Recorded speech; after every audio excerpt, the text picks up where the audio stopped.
Welcome to the GMAT Strategy Podcast. You're here because you believe there's a better way to study for the GMAT, and so do we. We created the GMAT strategy to maximize your results and minimize your effort so you can get to the fun parts about business school and life as quickly as possible. My name is Isaac Puglia, and I've been teaching GMAT classes and tutoring privately for the GMAT for almost a decade, and I've achieved a 99th percentile score on the GMAT and helped thousands of students get into the business schools of their choice. I'm excited to be a part of your MBA journey since we all at TGS think our world can benefit from the best possible business leaders that we can find. If this show is bringing you value, please share it with your friends and family who are studying so that together we can make this process as easy and as painless as it can possibly be. Let's go.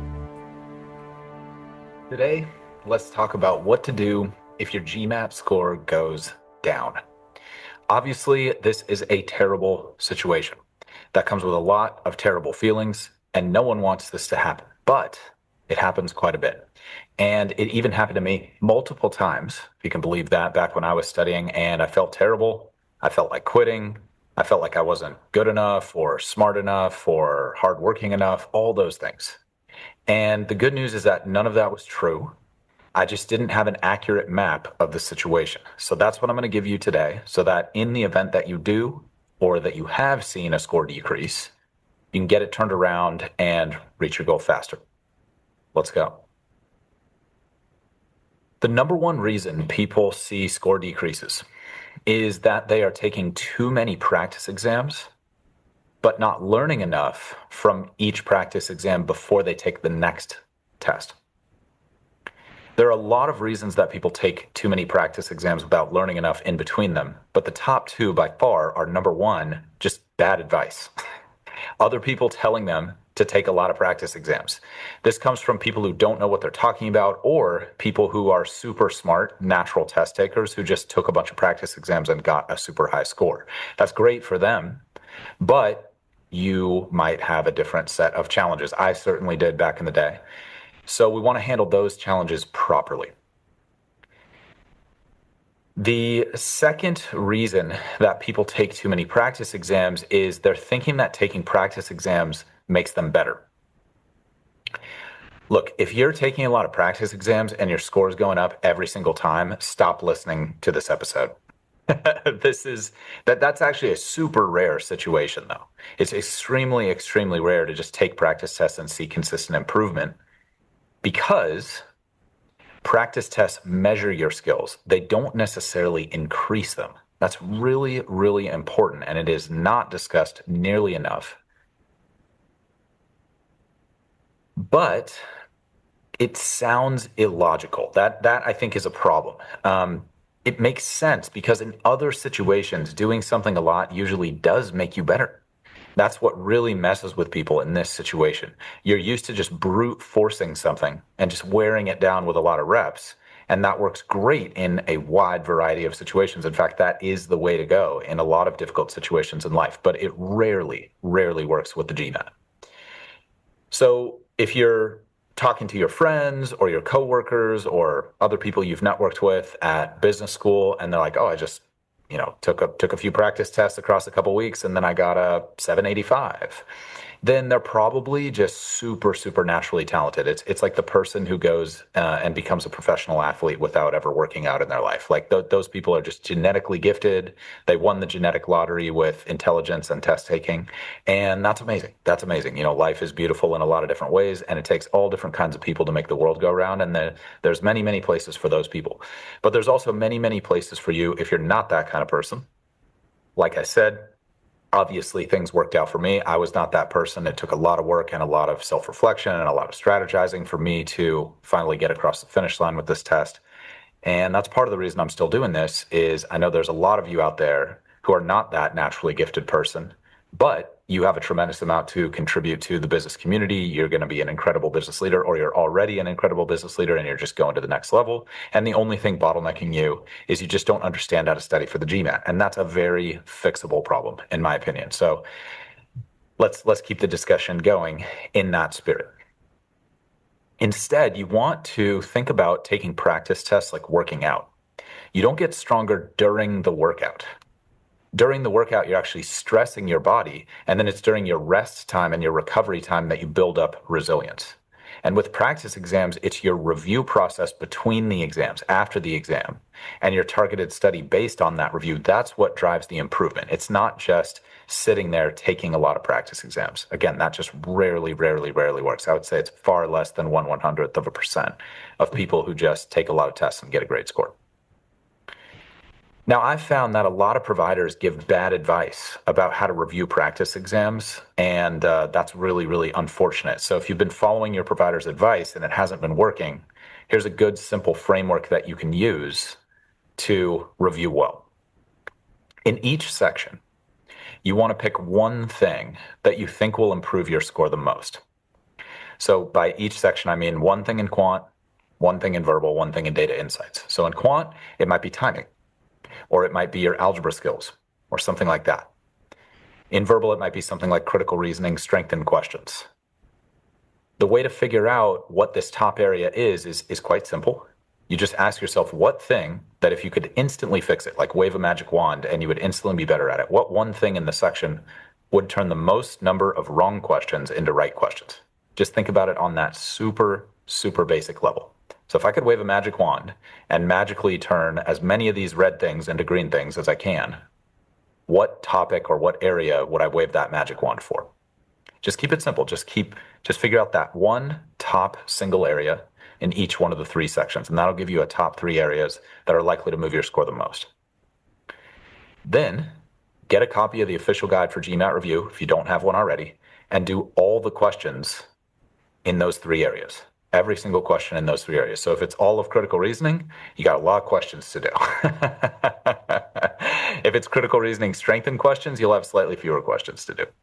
If it's algebra questions, you're going to have a lot of questions to do. If it's timing, I'll give you some guidance on time sets in a little bit. Don't do these questions as a set unless you're working on timing. If you're working on a content area like algebra, review after every single problem. If you've already done all the official guide questions, a simple web search for another question bank should work out just fine. And feel free to reach out to us if you're not sure how to find one or you're striking out finding a good one. We're just at the GMAT strategy on current social channels if you like to DM, or you can email us at contact, CONTACT, at thegmatstrategy.com. Once you've got these top three areas, you want to spend 80% of your study time working equally on those three. So you take 80% of your time, 1/3 of that 80% goes to your top quant area, 1/3 of that 80% goes to your top verbal area, 1/3 of that 80% goes to your top DI area. And then you spend 20% of your time, the remaining 20% that you're not spent on those three areas, just maintaining every other topic. Again, split 80% of your study time evenly between the top three focus areas and split 20% of your time evenly amongst everything else. So keep it simple. Use a timer on your phone to make sure that you're sticking to that 80-20 balance, okay? So if you're sitting down for a 60-minute study session, about 45 of that is going to be on your top three, and then about 15 of that is going to be on everything else. Okay, so if you only have 15 minutes to work on everything else, you're maybe doing like one reading comp passage and one question, maybe like one multi-source reasoning and one question. Then you're doing maybe like one two-part analysis, one data sufficiency, and then that'll free you up to spend your 80% time on your top three focus areas. And what that's going to do is it's going to make sure that you're growing your skills between exams. And skills are what move your scores. If you're unsure why your score is not moving, it's a skills problem. You don't have the skills to get the score every single time the way you want to see it on the test. Okay, we'll go deeper on this in a minute, but that's the real driver, and that's why taking so many practice tests is the problem. You're often just hoping the score is going to come through, when in reality you want to be focusing on your inputs more. What are your skills? Have you meaningfully increased your skill set prior to this next practice exam? Now, how do you know? How do you know if you've meaningfully increased your skills? You'll know that you're good enough when you can get 80% or better accuracy and 2 minutes and 15 seconds average time or faster across all the difficulty ranges for your top three. Then you're ready for another practice exam, okay? That's if you're using the MBA.com material. So on the MBA.com official guide stuff, you got easy, medium, and hard. You should be able to get 80% or better accuracy with 2:15 average time or less across all the difficulty ranges for whatever those top 3 focus areas are. And if you're not hitting that, then it's unlikely that your score is going to move on the next exam. So this will prevent you from taking too many practice tests too soon. You've got actual metrics now where you can look at the metrics and say, am I ready for another practice test or not? Well, am I getting 80% or better accuracy and 2 minutes and 15 seconds average time per question or less across all the difficulty ranges on these 3 topics in the official guide?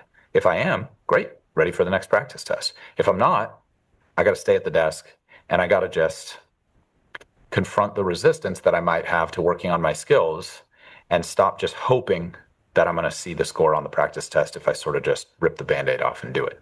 That's good for the first practice test, ripping the Band-Aid off. But after that, it's very, very unlikely that just taking a test is going to be a good thing. Much, much better to focus on moving your skills. And again, if you move your skills, you move the scores.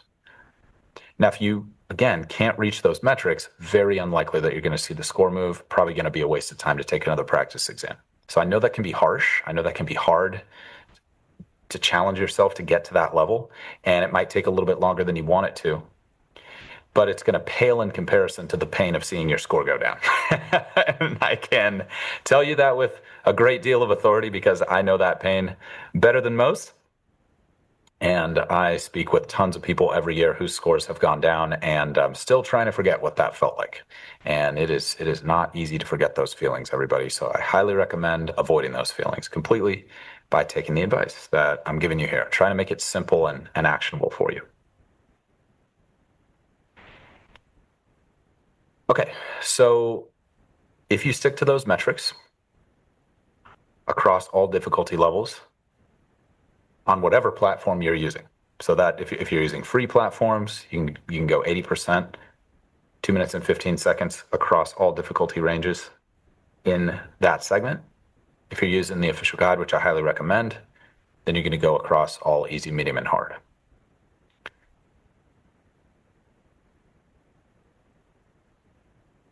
Okay, what you can do is when you take the next practice test, you can just repeat that process. Now, again, if your prep provider has a good system that when you stick to it between practice exams, it's working for you, then use their system.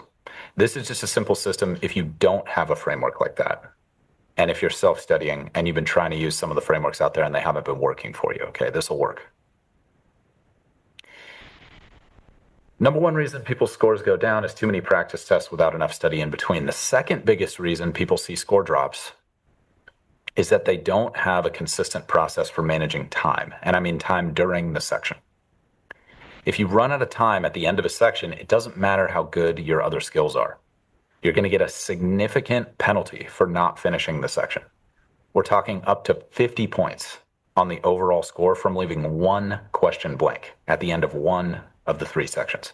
Okay, there's a massive, massive penalty for leaving questions blank at the end. So don't let yourself run out of time. The key to this is to have some very simple checkpoints that you use during this section.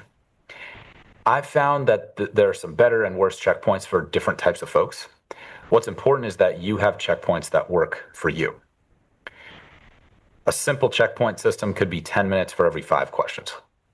If you don't have any checkpoints right now, just use that. 10 minutes for every 5 questions. Keep it simple. If you're within 2 minutes of that checkpoint, you're probably okay on time. Keep it simple, keep it easy to take action on. And if you're behind, you know you need to speed up or just let go of some questions. And then if you're ahead, you can relax a little bit. Okay, if you track your time at regular intervals through the section, it's extremely unlikely that you're going to run out of time at the end of the section. Because if I check at question 5 and I'm behind, I have an opportunity to catch up. If I check at question 10 and I'm behind, I have an opportunity to catch up. If I check at 15 and I'm behind, I have an opportunity to catch up. And then in the end of the section, you can just check the clock after every single question to make sure that even if you're in a worst case scenario where you've got 30 seconds and 3 questions left, you can just bubble A all the way to the end. And just make sure you hit confirm before the section times out. Because if you don't hit confirm before the section times out, it's the same as leaving it blank. Keep in mind that most people find it really, really difficult to complete all the questions in the given time. So don't worry if it's a challenge. It feels really hard for most of us, and it's a challenge that's totally overcomable. You've definitely overcome much more difficult things in your life as a human being on planet Earth than this is. I'm not saying it's going to be easy for you, but I'm saying it's doable. And if you have to just sit there and force yourself to do it through brute force repetition of timed sets, then don't be afraid to do that. You can use the MBA.com set builder. You can use other platforms set builders. You can make a 20 question DI set. You can make a 20 question quant set, put 45 minutes on the clock, or if you have extended time accommodations, whatever the case may be. And then just practice those checkpoints and practice letting go of questions or speeding up if you're behind.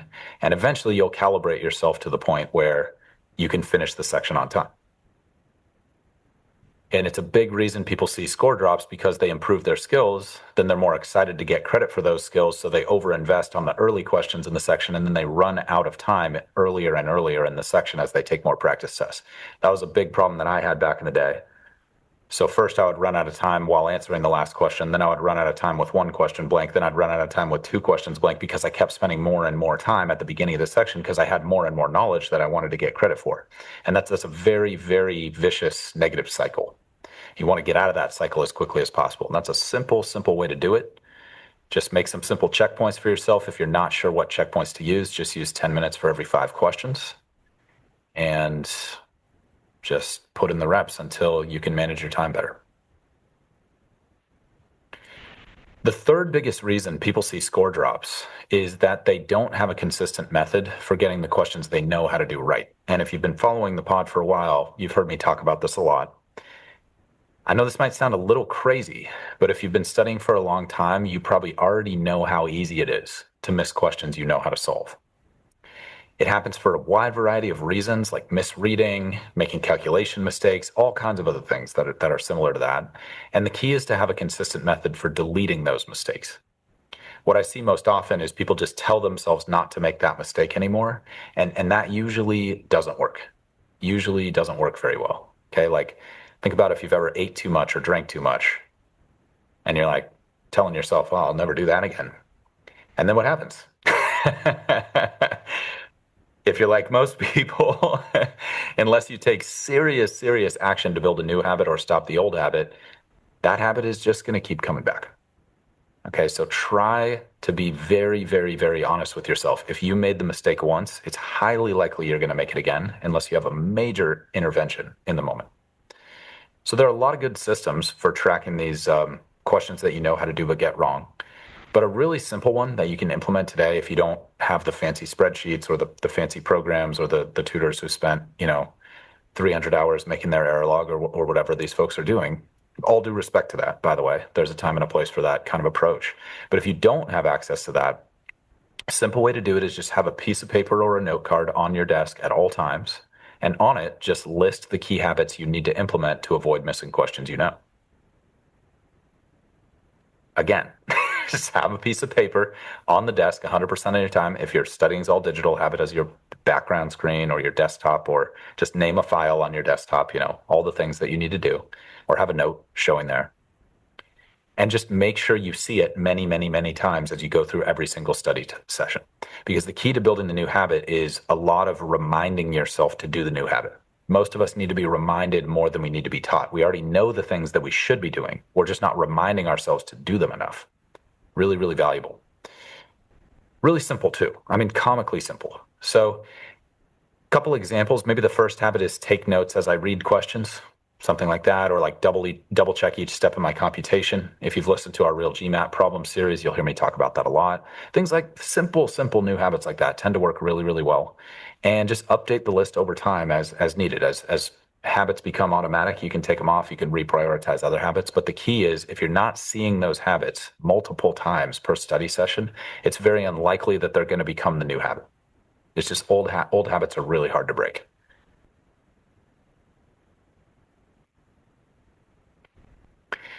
That's the top 3 right there. Taking too many practice tests too soon without studying enough in between them, not having a consistent way to manage your time, so you're running out of time at the end of sections. You see big score drops that way. And then you don't have a consistent way to stop missing questions you know how to do, and that's where you see a lot of score fluctuations, where like sometimes you'll score really high, sometimes you'll score really low, next test is really high again. That's enough to drive you crazy. So focus on those top 3 if you're not already crazy focused on those. 2 more things that are huge. If you're not having time trouble, and you're not missing very many questions you know how to do for more obvious reasons like reading or writing mistakes, like we were just talking about. And you can prove to yourself that you know the material at a high level, like with the 80%, 2 minutes and 15-second thing I was telling you about. Then stress during the exam can be a big factor. This is definitely a deep topic. I'm not going to go all the way to the bottom of this right now because test anxiety is a very, very real thing. It's not easy or fun to deal with, but the good news is that you can totally deal with it and you can reduce its negative impact. There's a lot I could say about this, but here are two quick recommendations that I've seen work super well. And then if you want to go further with this, we have like a specific episode on test anxiety from I think maybe 5, 6 years ago. You can search the feed if you like. But I would start with these two. Okay, so start by reading a book called Performing Under Pressure by Weisinger and Fry. Weisinger and Fry, Fry. I believe they both have MBAs. They're both current business consultants or former business consultants, and they have very good, very relevant like business type examples for high stress situations and a lot of really, really valuable advice about decreasing your level of stress in regards to negative performance impact. We may never be able to delete the stress completely of taking the GMAT, and that might not even be a good thing. A certain amount of stress and vigilance during the exam is probably helping your performance. But if you've struggled with test anxiety, then you know that as soon as you go beyond a certain point, it's extremely counterproductive and it's very difficult to get out of that negative loop. So this book is really, really helpful for that. There's tons of advice in the book. So again, I encourage you to read it. But if you need a quick fix and you don't have time to read the book, one great golden nugget out of it is every time you start thinking about the result of the exam or the result of the question you're working on, like, am I going to get this right? Or am I getting the score? Or am I doing well on this right now? Anytime you're thinking about the result, you're focusing on the outcome. But focusing on your outcome does not improve your results. The only thing that improves your results is focusing on your process. So what you want to do is you want to use any outcome thinking as a trigger to refocus on your process, also known as executing well. Great execution will definitely improve your score. Obsessing about the outcome, extremely unlikely to improve the score. And yet it's very natural to obsess about the outcome. So again, you use outcome thinking as a trigger. When you realize you're thinking about whether the question's going well, when you realize you're thinking like, what kind of score am I getting right now? Am I going to get the score? I'm never going to get the score. I never should have taken the test today. I'm not getting into business school. Like when you get into those loops, that's outcome thinking. And what you do is you use that as a trigger to refocus on good execution. Ask yourself questions like, am I writing things down properly on this question? Am I answering the right question right now? Let me go back and reread the question. Do I have the right objective? Do I not have a strategy on this question and I should just let go of it? Just refocus on good execution. Basically, if you flip the anxiety from being a distractor to being a trigger to help you focus more on the execution piece, that will help your performance instead of harming it. Now, the bad news is that only works if your condition is not super severe. So if your condition is super severe, this may not work. But I've found it really, really valuable. Even if you have a lot of trouble with test anxiety, it's a good tip. It'll probably help, but it may not be 100% solution to the anxiety and the performance issues, okay? So if your situation is very severe and you're having a lot of trouble fixing it on your own, I highly recommend getting some professional help. It's an investment. It'll pay off for the rest of your career. Even in the MBA program and after the MBA, you're highly likely to face very, very tense and difficult situations that can promote a lot of anxiety. If all you need is a few sessions with someone who can help you handle pressure or stress better, that's going to be more than worth it in 99% of cases. In order to find these professionals, I'd recommend just using your network. Ask people you trust. Hey, I've got this issue. Do you know anybody who can help me out? Do you know anybody else who's faced this? Are there any professionals that you know who I can get in touch with and talk to? See if you can get a personal reference. If that doesn't work, just do some initial consultations with some folks after a web search. Pick someone you think can help you and just put in the time. Execute on their advice.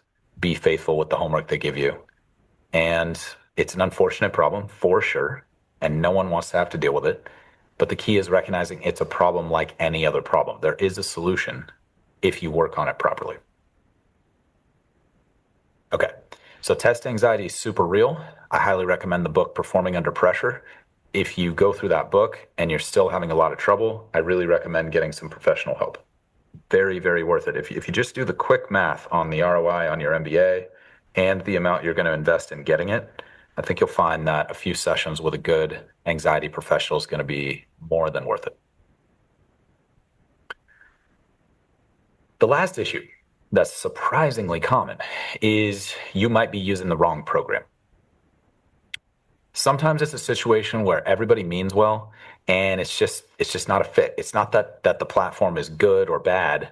It's just that every platform has its own approach, and that may not be the right approach for your learning style or your performance style or even your timeline. Some programs want you to do a whole year on the platform before you even take a practice test. And that's awesome if you have 2 years to prepare. It's probably going to work out great. But it's not so great if you've got 2 months to prepare or 2 weeks to prepare. So first things first is if you are in a program and you're not sure whether it's a bad fit, then you want to look at your own execution first. If you're not executing well on the advice they're giving you, try to figure out why. If it's because you don't like the platform or the approach, that's a good opportunity to switch providers. And there's many, many, many providers in the space. I go through a whole list of them in the How to Start Your GMAT Studies in 2026 episode. Just did it a couple weeks ago.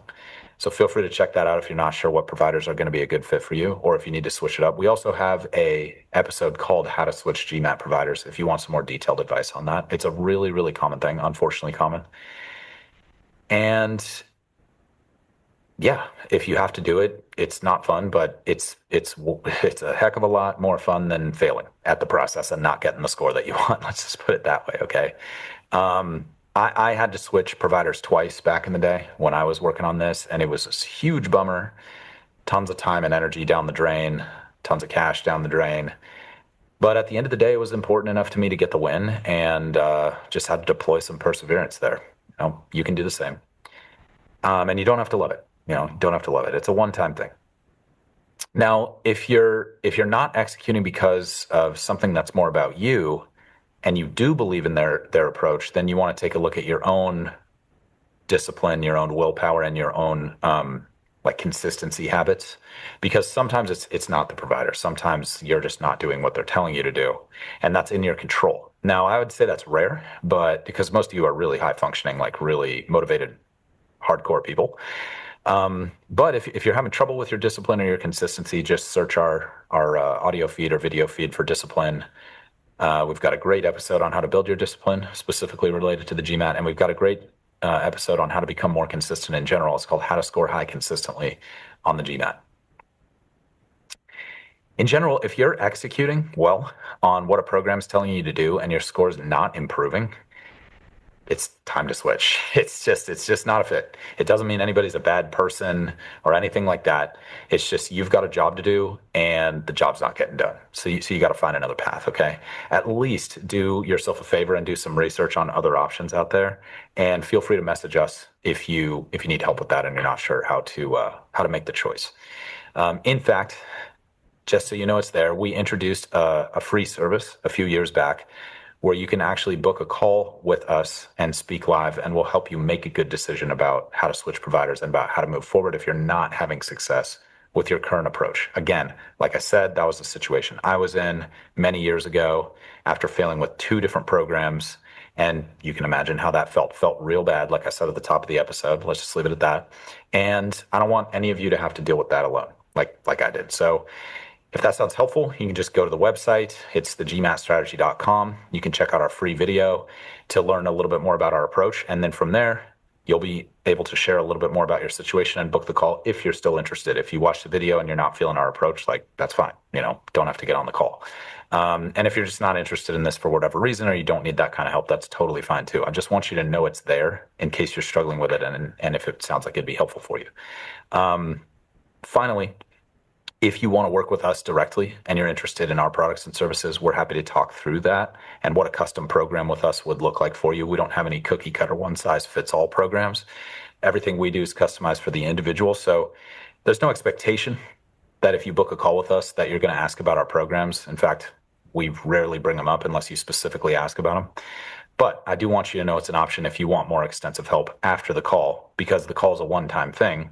And if you're like, man, that was really helpful and I'd like to keep working with these guys, then that is an option. But if you just want help switching programs and you're not interested in working with us, that's cool too. We'll just give you some free advice on the call, set you up with a plan. You can go on your merry way and send us an email in a little bit and say, wow, that was awesome. Thank you so much. Now I have my score and I'm on to the next thing. Okay. So we do it for free because, again, it didn't exist when I needed it. And that cost me months and months and months of life and like tons of pain and suffering. Definitely almost gave up a few times.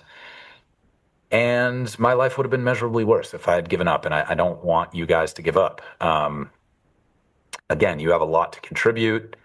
I know like some people look at MBAs and they think they're all super selfish. That's not the case. In my experience, most people are super well-meaning, super generous, like really good-hearted people. I mean, yeah, they also want to be successful themselves for a bunch of reasons, and there's nothing wrong with that. But it's not like, yeah, it's just a really important thing that all of you guys get to the next level with your career. And like I said, it's a super fixable problem. If the only thing that's bottlenecking you is your GMAT score, let's just get that handled. Okay. Again, no need to take advantage of any of those services, the free or the paid, but they're there if you want them. Those are the main reasons scores don't go up. Taking too many practice exams too close to each other, not learning enough in between them, not having a consistent approach to timing, not having a consistent approach for deleting questions you know how to do but you're getting wrong, test anxiety, and then using the wrong plan or the wrong program or the wrong system. Those are the top 5 reasons that people's scores don't go up. And if you audit all 5 of those things, then you should now have the tools and the resources after this episode to get it turned around in a way that feels good to you. Gave you a bunch of different options for turning that stuff around. So sometimes scores go down. Obviously, it's terrible when it happens. There's no way to delete the negative emotions around that, but you can delete the fact that your score is going down, and you can make it go up by executing on one or more of the things I just talked to you about. As always, my greatest hope is that this material will make your studies as easy and as painless as they can possibly be. If you want more tips and strategies for optimizing your performance on the GMAT, please head to our website, thegmatstrategy.com, which is linked in the description of this content, and check out our free video on how to reach your dream GMAT score in half the normal time. In the meantime, this is a regular show, so please subscribe if you like it, and please stay positive and stay consistent with your studies. Talk to you all soon.